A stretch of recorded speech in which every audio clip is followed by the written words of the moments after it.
O seminário nos prepara. Deus nos vocaciona. A igreja reconhece o nosso ministério. E nós nos colocamos prontos a servir. Esse é um canal de apoio. É o canal Degustação Teológica. Sejam todos bem-vindos e bem-vindas. Bom, hoje eu quero falar sobre constância. Constância. Mês que vem, se Deus assim nos permitir, nós vamos passar o mês inteiro falando sobre avivamento. O mês todo falando sobre a importância de a gente se despertar para um avivamento. Tá? Uma ação de Deus, né? Para espiritualmente nos fortalecer, nos animar no percurso da fé, da caminhada.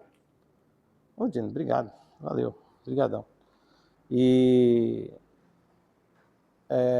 Mas o avivamento a gente não produz ele. Né? O que a gente faz é rogar a Deus para que Ele venha avivar a igreja, avivar a gente, fortalecer a nossa fé. E hoje eu não vou falar de avivamento, mas eu quero falar sobre constância. Nós vivemos num mundo, gente, um monte de pensador da atualidade, vários pensadores, né? Falo de filósofos, historiadores, sociólogos, psicólogos. Muitos falam de uma geração ou um tempo da modernidade, ou como alguns gostam de falar, da pós-modernidade, né? Eles usam muito o termo de geração líquida, ou líquida, né? E nada mais parece tão sólido como um dia no mundo foi.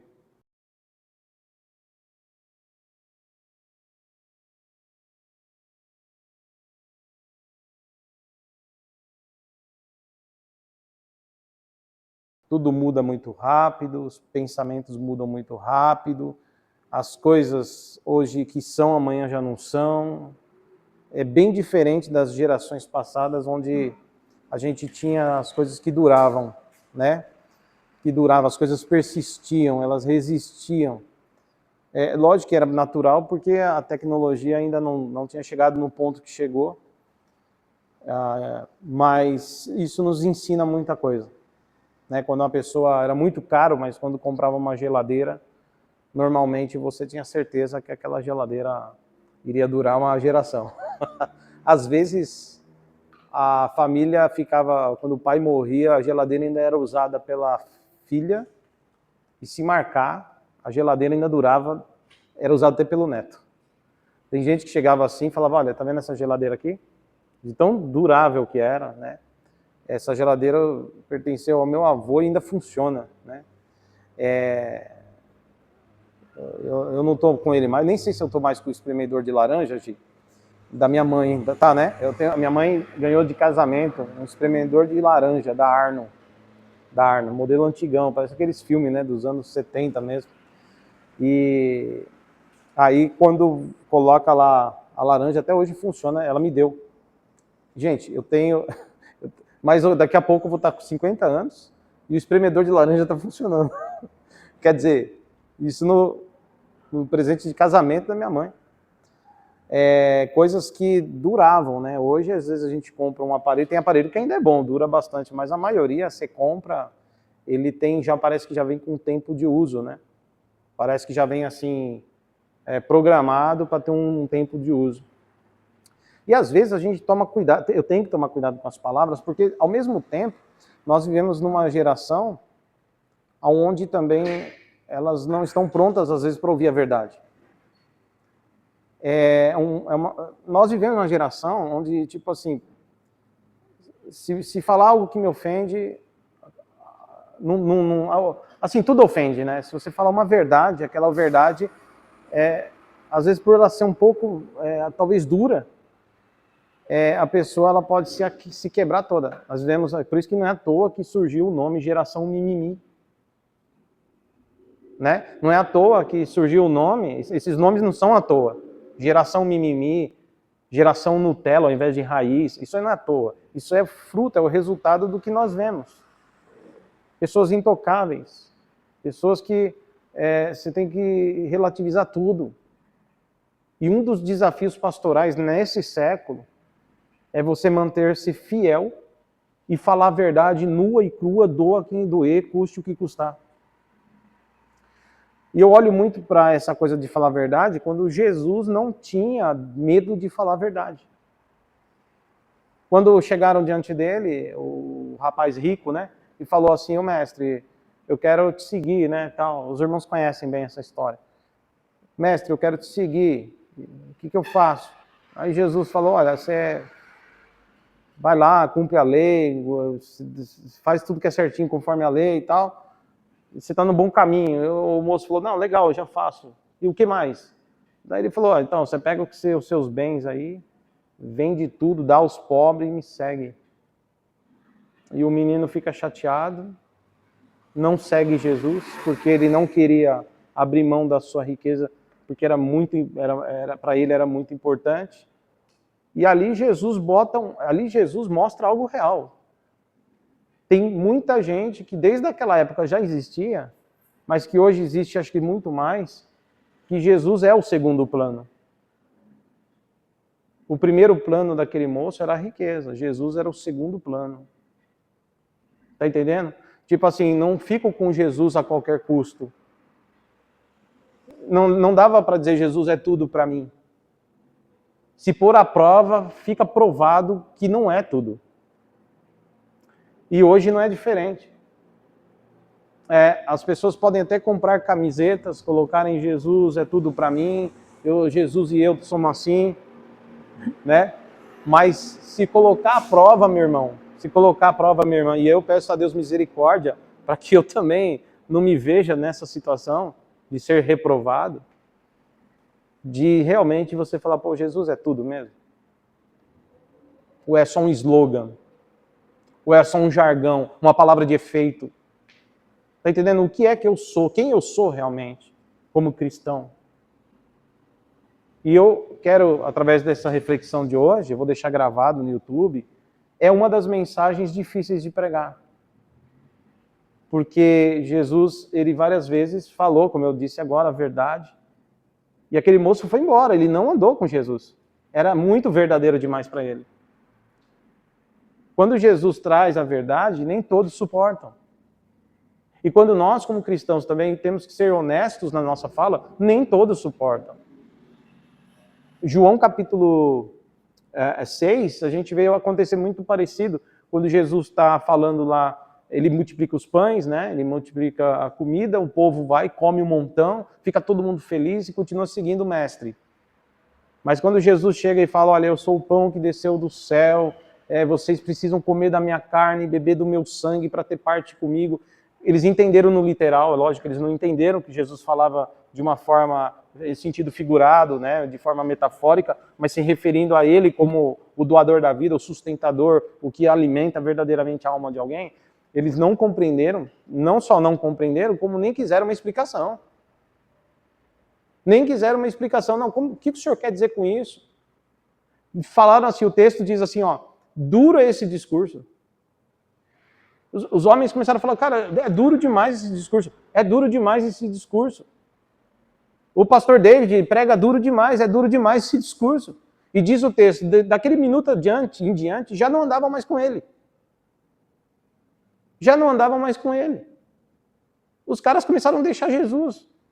E Jesus então vira para os discípulos e diz: "E vocês também querem ir?" Você vê que Jesus não poupa. Ele não fica: gente, pelo amor de Deus, vocês vão me deixar sozinho? Jesus não faz isso. Jesus diz assim: vocês precisam saber o que é que vocês querem. Maturidade cristã é você saber o que você quer. Quem não sabe o que quer é criança. É criança que você vai lá, dá um chocalho, ela brinca um pouquinho com o chocalho até passar aquele momento de que ela ficou curiosa. Brinca com o chocalho até tipo, acabou a curiosidade. joga de lado, aquele brinquedo já não serve mais. Como se tudo fosse um brinquedo. Tem gente que o casamento é um brinquedo, tem gente que o ministério é um brinquedo, tem gente que a vida de fé é um brinquedo. Tá entendendo? E a pessoa não consegue ter constância. Ela não sabe o que quer, não sabe quem ela é, porque ela é reflexo dessa geração líquida.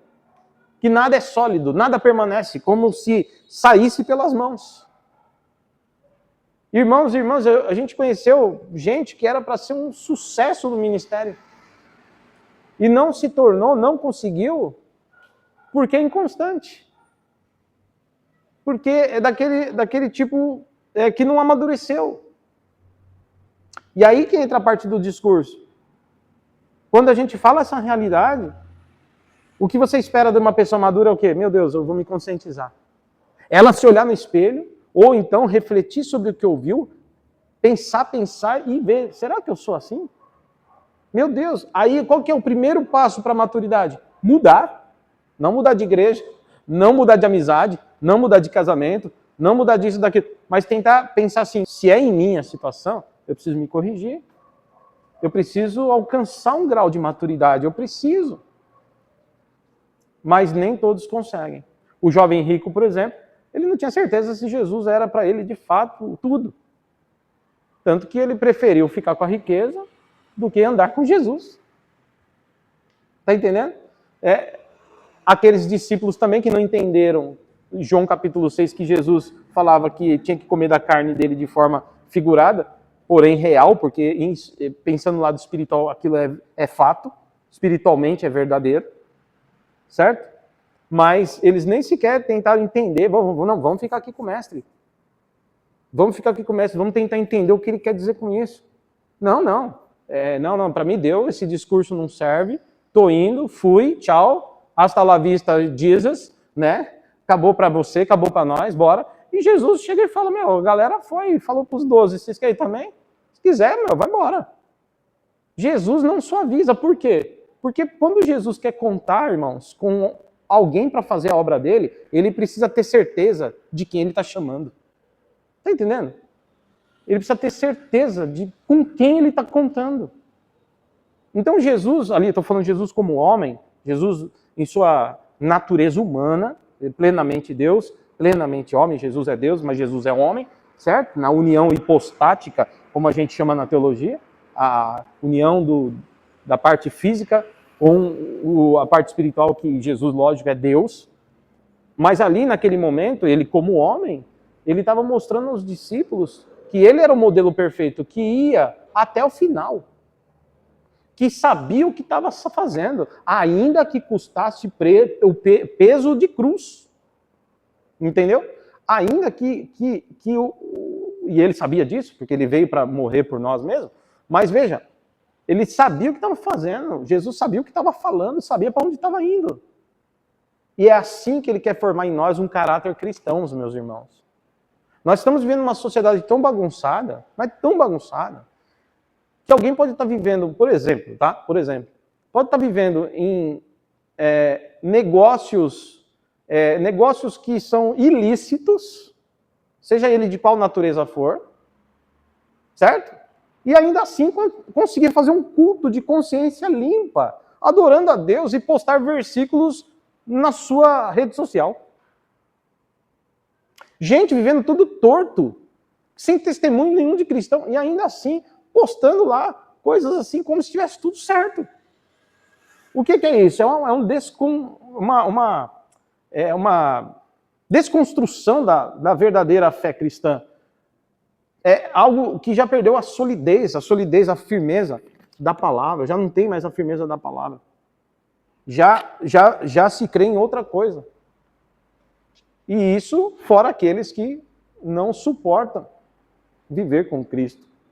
Se torna cansativo, se torna pesado.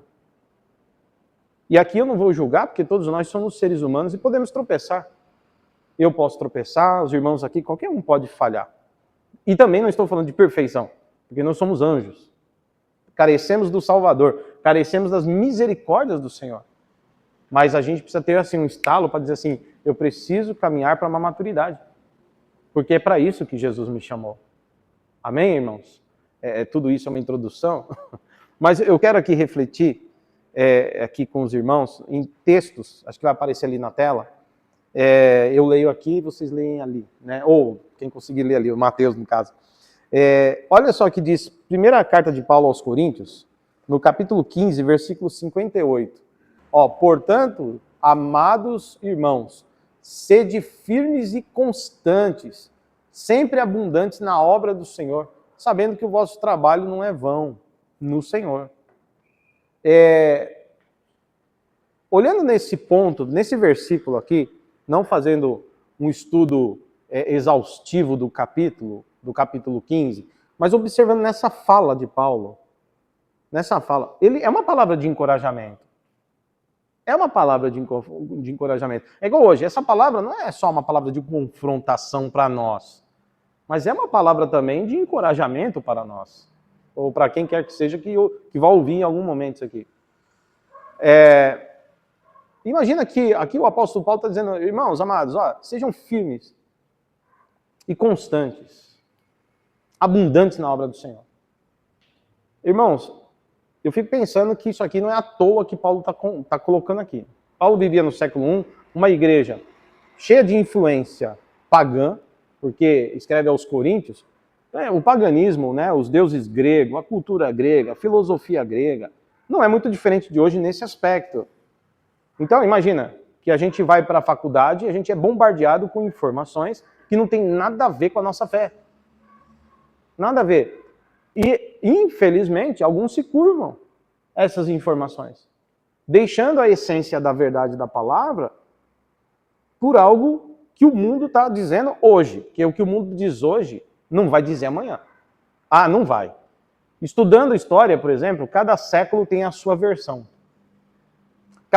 É tão verdade que alguns historiadores resolveram fazer de novo uma nova narrativa, a reescrita da história. Ou seja, algumas coisas vão caindo, alguns conceitos caem por terra. Né? Então, uma geração não é exatamente igual à outra nesse aspecto. Então, as pessoas precisam entender que o mundo é relativo, o mundo é relativista, mas a nossa fé não pode ser. A igreja, ela prega o mesmo Cristo, a mesma verdade há 2000 anos. E a gente não pode abrir mão disso. E, infelizmente, muitos ministérios já têm sucumbido a isso, sabe? Já têm aberto mão, sabe, da verdade. Como se a verdade fosse mutável. Sendo que a verdade do Senhor, sendo Ele mesmo a verdade, é imutável. E é muito triste. Então eu fico pensando, Paulo dizendo, cuidado com os judaizantes. Cuidado com os gregos. Galera, sejam constantes. Sejam firmes no posicionamento de vocês. Tenham solidez, não sejam crianças. Aliás, ele em algum momento vai falar para a gente não ser como criança. O texto bíblico vai dizer, criança é jogado para todo lado com qualquer vento de doutrina.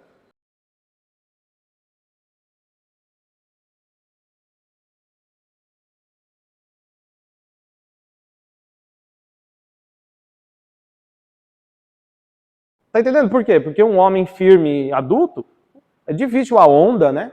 Ou a onda do mar, ou até um vento muito forte, derrubar um ser humano adulto. Mas uma criança, bota ela na praia para você ver. Bota ela no mar, se a primeira onda, derruba. É assim que Paulo está falando que os crentes não preparados são.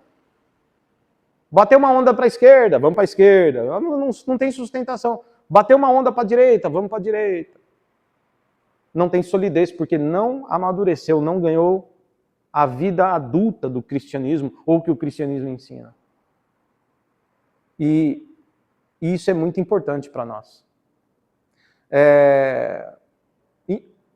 Crianças são inconstantes, imaturas, e nós precisamos orar ao Senhor, dizendo, Senhor, me faça ser constante. Primeiro, saber quem é o meu Senhor, para que Ele me chamou, o que é que eu estou fazendo. Entender o meu tempo, o meu chamado, o meu momento, abraçar a causa e ir para cima. Abraçar a causa e ir para cima. Então, aqui eu acredito que Paulo está falando tanto de doutrina, como também de perseguições. Imagina a perseguição, o medo, né? Isso é natural. Eu fico falando assim, imagina se estivéssemos vivendo na Coreia do Norte. A gente estaria agora fazendo um culto pedindo a Deus, Deus, tem misericórdia de nós, tem misericórdia de nós. E se alguém pega a gente, é prisão e morte. É claro que a gente estaria com medo. É que a gente, graças a Deus, está num país livre, né? É mais fácil falar sobre isso. Mas acontece, meus irmãos e minhas irmãs, que aqui eles tinham momentos de perseguição, né? Paulo foi perseguido, açoitado, apedrejado, não só aqui em alguns lugares, né, como em Éfeso e em tantos outros lugares que ele passou, como até no meio do seu meio natural, que era entre os judeus, que já odiavam Paulo porque ele pregava Jesus Cristo. Então, é uma situação complicada. Só alguém, irmãos, muito firme e muito constante, pode continuar de pé numa situação dessa. E aí eu olho aqui hoje, a gente tem liberdade no Brasil para estudar a Bíblia, se aprofundar na Bíblia, orar mais, buscar o Senhor, se alegrar com os irmãos, fazer culto a Deus, tudo na maior liberdade. E a pergunta que eu faço, o que acontece? Porque ainda somos inconstantes. O que falta para nós, Senhor? E aí eu espero que cada vez mais Deus fale conosco desse jeito. Que Ele quer nos levar a crescimento, Ele quer nos dar ousadia, para vivermos a fé, para que a nossa casa possa ter essa característica de servos do Senhor, de filhos e filhas de Deus. Mas isso requer constância. E aí eu vejo Paulo então dizendo, alertando, falando para os irmãos, sejam constantes, sejam firmes, o trabalho de vocês não é em vão. A dedicação de vocês, a obra que vocês se dedicam não é vão no Senhor. Deus vos recompensará. Deus vos recompensará. Amém? A carta, a Epístola aos Hebreus, coloca o 10, 38 e 39, João, Hebreus 10, por favor. Diz assim, mas o justo viverá da fé, e se alguém se retirar, a minha alma não tem prazer nele. Nós, porém, não somos daqueles que se retiram para a perdição, mas daqueles que creem para a conservação da alma. Ou seja, mantenha a sua fé viva, mantenha a sua convicção no Senhor. Né? Nós estávamos cantando aqui, te louvarei, não importam as circunstâncias. Né?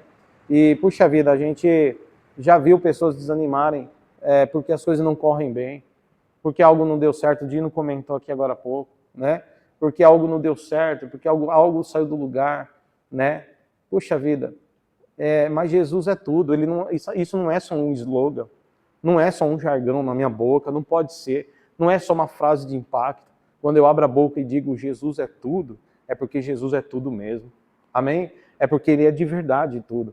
Por exemplo, nós estarmos aqui é um prazer, nós não estamos ouvindo coisas que não servem para nada, estamos ouvindo coisas que nos levam a refletir sobre a nossa vivência de fé, nossa perspectiva de fé, nossa convicção, nosso chamado, nossa atuação no corpo de Cristo. Né? Tudo isso é muito importante. Então, que a gente possa ser daqueles que se mantêm, tá? Firmes na fé, que não abrem mão do Senhor, que a nossa alma seja preservada no Senhor Jesus. Tá? Lembrando o que, irmãos e irmãs? Que Satanás é astuto. O mundo que jaz no maligno é um mundo complicado e que tem a sua forma de nos tirar da presença de Deus. Olha só, maneiras de nos tirar a presença de Deus. O desânimo, a preguiça, que a preguiça chega a ser um pecado, né? Não é verdade? As distrações. A gente olhar e ver os defeitos das pessoas. Se a gente não vê, o diabo mostra. Se a gente não vê, o diabo mostra. Olha só, no Éden, uma lição para nós, uma lição muito importante aqui em Gênesis, né, lá no capítulo 3, isso é muito importante. Olha, o texto não deixa claro que a mulher, ela olhava aquela árvore que Deus tinha proibido de comer e desejava, embora fosse desejável aos olhos, embora fosse atraente aos olhos. Mas vamos falar a verdade, foi necessário a serpente aparecer e induzir. Isso é fato, né? A serpente vai e ela começa a induzir. Então eu quero te dizer uma coisa, quando você não vê o defeito do teu irmão, aqui na Batista mesmo, o diabo vai fazer questão de mostrar para você. Porque é muito melhor você estar no mundo do que aqui na igreja, no ponto de vista satânico. A primeira coisa que o diabo... Porque veja bem, Satanás não se alegra, ele está passando aqui, ó, no derredor, né? Eu não falo nem do Satanás, mas dos demônios que estão a serviço do reino das trevas. Falando agora no ponto de vista espiritual, tá? E isso é real. Jesus, ele expulsou demônios de pessoas. Demônios que faziam as pessoas viver em sepulcros, em cemitério. Demônios que faziam a pessoa tentar tirar a própria vida, inclusive, né? E são pessoas oprimidas, certo? Teve um momento que Jesus chega e é uma legião que está no corpo da pessoa. Jesus fala, quem é você? Eu sou legião. E Jesus fala, então você vai sair dele. E os demônios falam, aqueles muitos demônios, que oprimiam aquele ser humano, vai dizer, olha, não lança a gente para o abismo, não. Permita a gente entrar nos porcos. Jesus fala, tá, Jesus permitiu. E eles entraram nos porcos, os porcos saíram igual malucos e se lançaram para a morte. Né? Quer dizer, se jogaram lá num penhasco lá, e, enfim. O que eu quero mostrar aqui, irmãos, é que Jesus estava mostrando o que é que o diabo faz na vida de uma pessoa oprimida, certo? Agora, imagine só, a gente está aqui agora.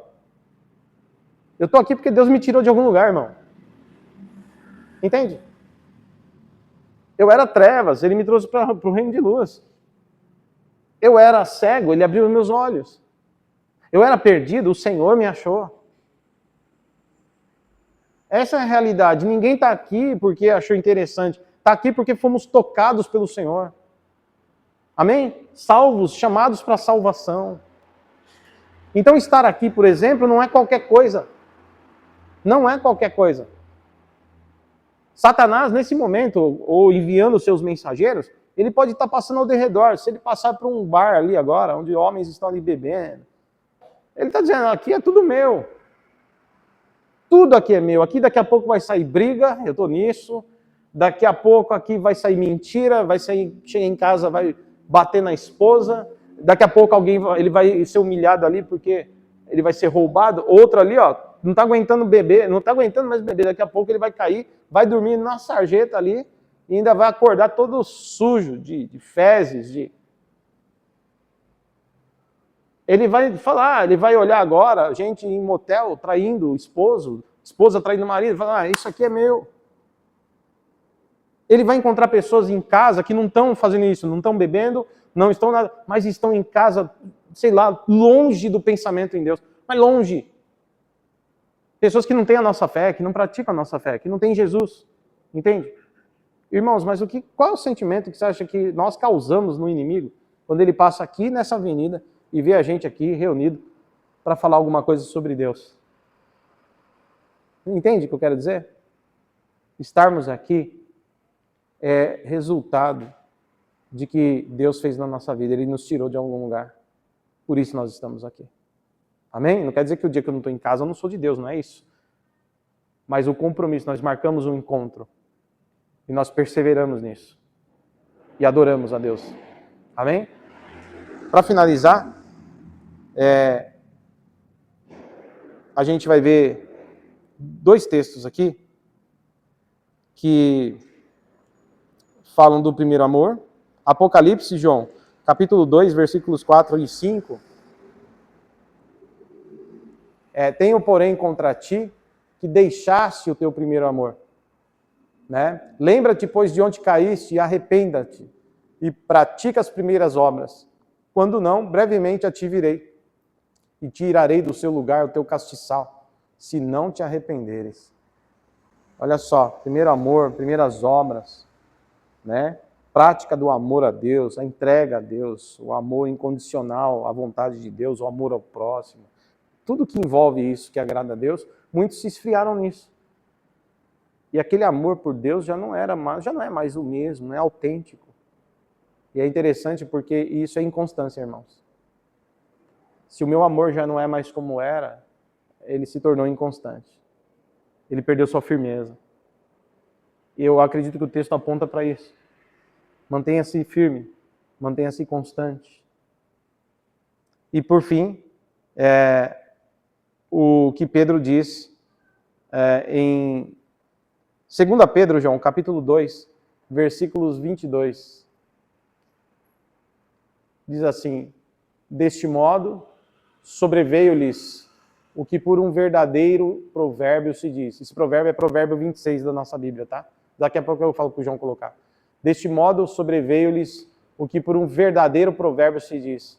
O cão voltou ao seu próprio vômito, e a porca lavada ao espojadouro de lama. Olha que terrível.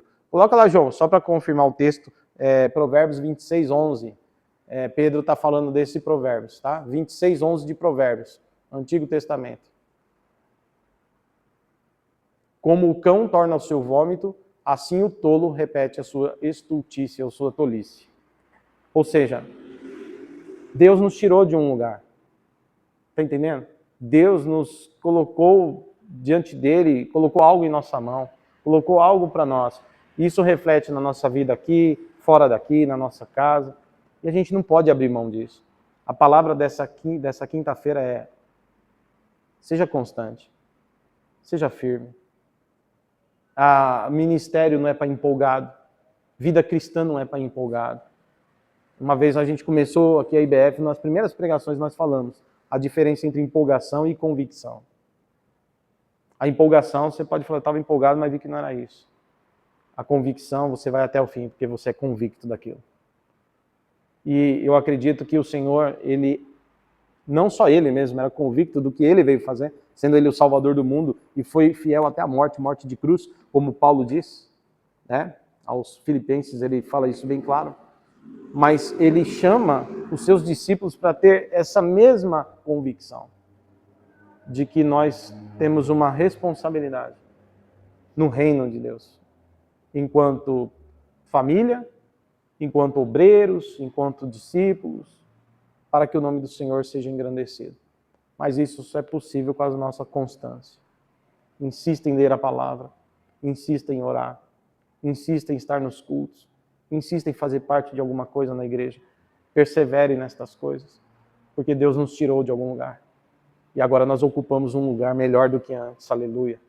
E nós somos importantes e temos uma função e uma missão. Cada um de nós, como discípulos, não estamos por acaso aqui. Estamos aqui com um propósito. A gente, como cristão, precisa ter um propósito. E que não sejamos parte dessa geração mimimi, que não podem ouvir discursos firmes que, ao invés de se corrigir, se estremecem. Que não sejamos também como essa geração líquida, que não tem solidez. Solidão tem de muito, né? Que não tem solidez, que não permanece. Às vezes você fala para a pessoa, vamos começar um projeto, você tem até medo. Porque você não sabe que esse projeto na mão dessa pessoa dura... O que é para durar? Irmãos, o meu projeto é para durar 10 anos. Quando dá 10 meses, ele já está abrindo o bico. Está entendendo? Você fala assim, irmãos, olha, eu preciso de alguém aqui que vai fazer isso aqui e tal. Não, pastor, é nós, e vamos fazer, vai acontecer. É só o começo, irmãos. Quando dá 3 meses, a pessoa fala, cara, não era isso não. E que Deus desperte a igreja para a gente ter essa convicção. Eu comecei algo com Jesus e eu vou até o final. Jesus veio ao mundo para ir para a cruz e ele foi até o final, foi até o Gólgota. Aleluia, ele foi até o Gólgota. Não desviou seu caminho, mas cumpriu a sua missão. Eu encerro com as palavras de Paulo na sua segunda carta a Timóteo, lá no capítulo 4, quando ele vai dizer assim, olha, eu já vou morrer, daqui a pouco vão me matar, meu sangue vai ser derramado, mas, Timóteo, eu combati o bom combate, eu completei a carreira que o Senhor propôs e eu guardei a fé. Amém? Que Deus preserve a mim, que Deus preserve a vocês e sejamos todos constantes no Senhor, ajudando os nossos. Às vezes nem todo mundo no nosso lado é constante, mas às vezes a nossa constância pode manter alguém de pé. Amém? Às vezes a minha constância mantém um filho de pé, mantém um vizinho de pé, mantém um irmão de pé. Que Deus ajude a gente. Que Deus tenha misericórdia, porque não é fácil, mas que Deus ajude a gente. Amém? Vamos orar? Vocês podem orar? Essa oração, nessa palavra, que o Senhor ajude você a se fortalecer. Que os dias de desânimos vão chegar. Eles vão bater na sua porta. Eles vão até perguntar, está valendo a pena, como que é? Mas que essa palavra de hoje seja palavra de fortalecimento, porque a nossa obra no Senhor não é vã.